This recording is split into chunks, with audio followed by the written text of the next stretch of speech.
Assalamualaikum warahmatullahi wabarakatuh. Terima kasih teman-teman masih setia di channel dosen jadi-jadian. Masih bersama saya Andi Kusuma.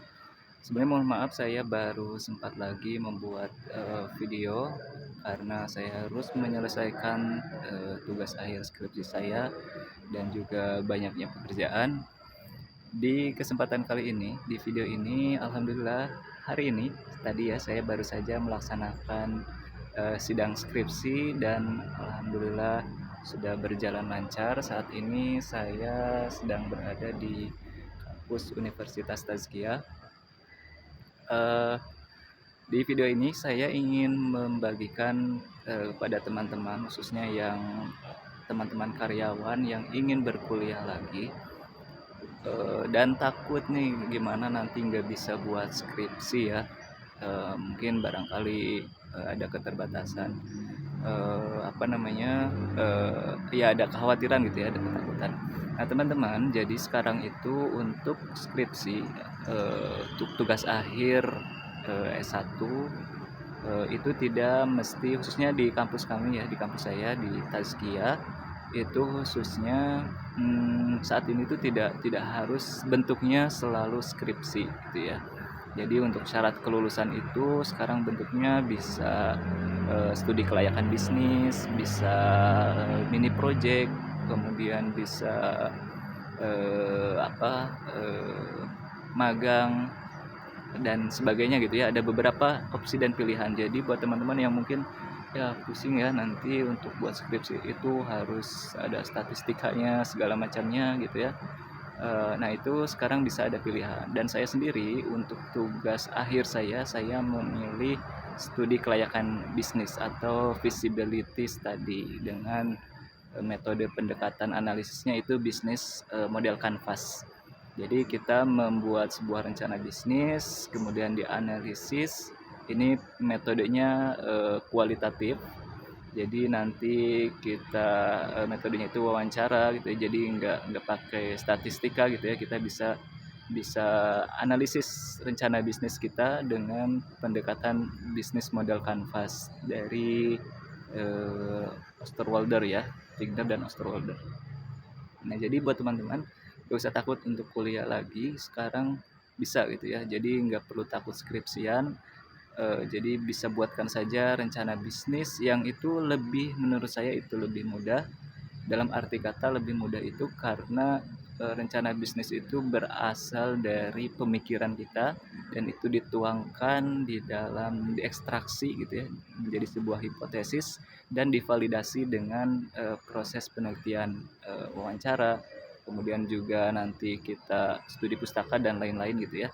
Nah itu akan bermanfaat dan lebih aplikatif menurut saya gitu ya. Jadi teman-teman terutama yang kuliahnya di jurusan bisnis gitu yang ada kaitannya dengan bisnis atau manajemen, itu kalau kita menyusun tugas akhirnya bisnis model kanvas dengan pendekatan tadi studi kelayakan bisnis, itu bisa kita aplikasikan langsung. Terutama kalau kita memang sudah punya rencana bisnis yang memang akan dijalankan. Itu akan sangat bermanfaat gitu ya. Jadi ketika kita selesai kuliah, itu bisa kita langsung aplikasikan hasil penelitiannya di dalam bisnis kita dan si tugas akhir kita ini bisa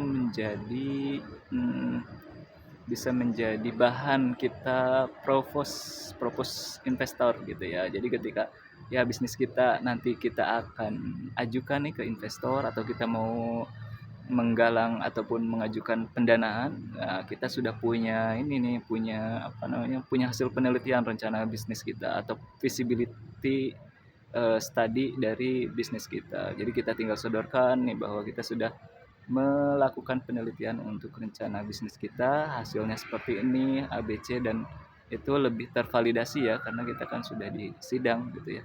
Dan hasilnya juga nanti apa namanya, hasilnya akan lebih terlihat dan lebih akademis gitu ya, hasil dari rencana bisnis yang akan kita mungkin nanti ajukan ke calon investor gitu ya. Itu barangkali ya teman-teman, terima kasih. Ini memotivasi buat teman-teman semua. Saya pun tidak tidak percaya bisa apa namanya, bisa lulus gitu ya, walaupun kemarin dengan dinamika pekerjaan, kemudian dinamika ya pekerjaan sih yang utama ya, pekerjaan, keluarga gitu ya, apalagi kelas karyawan itu dinamikanya lumayan banyak dan alhamdulillah bisa sampai pada titik ini. Dan saran buat teman-teman yang lagi menyusun skripsi, tugas akhir, jangan terlalu idealis. Idealis boleh, tapi kalau itu menghambat teman-teman untuk melangkah, itu saya sarankan kesampingkan. Jadi teman-teman maju saja, jangan peduli benar atau salah karena kita sedang proses melakukan pembelajaran. Ketika salah, itu kan akan dikoreksi oleh dosen pembimbing atau nanti mungkin dosen penguji ketika seminar proposal misalkan. Jadi yang terpenting adalah maju dulu gitu ya. Ketika nanti maju baru kita tahu hasilnya, oh kurang kita di mana.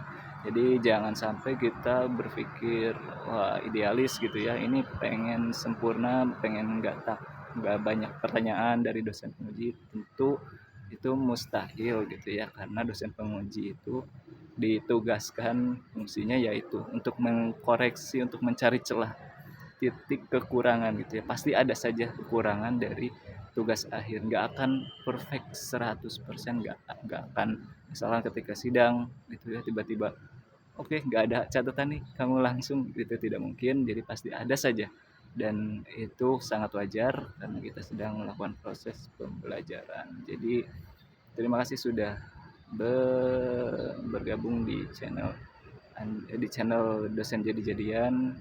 Ya mudah-mudahan ini jadi wasilah buat teman-teman semakin semangat untuk studi lagi, dan saya sendiri mudah-mudahan ada rezekinya bisa kuliah lanjut S2 setelah ini. eh, Kita lihat, dan nanti saya juga share-share pengalaman di selama kuliah di kelas karyawan, suka dukanya dan trik and triknya. Oke, terima kasih. See you next time. Sampai jumpa lagi di channel Andi Kusuma. Wassalamualaikum warahmatullahi wabarakatuh. Terima kasih.